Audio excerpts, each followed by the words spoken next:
கேழ்வரகு வந்து நம்ம இன்றைக்கு நிறைய பேர் கொஞ்சம் பேர் அதை பயன்படுத்த ஆரம்பிச்சு விட்டாங்க. ஆனால் அந்த இன்னும் நிறைய நம்ம பயன்படுத்த வேண்டிய ஒரு தானியம் வந்து கேழ்வரகு.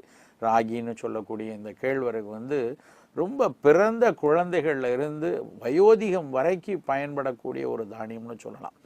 அதாவது தாய்ப்பாலுக்கு அப்புறம் கொடுக்கக்கூடிய முதல் திட உணவுகளில் நெல்சோரை நிறைய பேர் செய்வோம். நெல்சோறுக்கு இணையாக வீனிங் ஃபுட்டுன்னு சொல்லக்கூடிய திட உணவுகளில் தாய்ப்பாலுக்கு அப்புறம் கொடுக்கக்கூடிய முதல் திட உணவுகளில் முதலிடத்தில் இருக்கக்கூடிய ஒரு தானியம் வந்து கேழ்வரகு.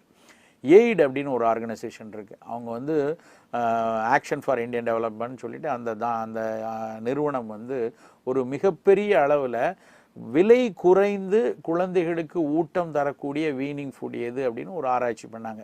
அதாவது அவங்க வந்து பாவர்ட்டியில் இருக்கக்கூடிய வறுமையில் இருக்கக்கூடிய குழந்தைகளில் தாய்ப்பாலுக்கு அப்புறம் ஒரு திட உணவு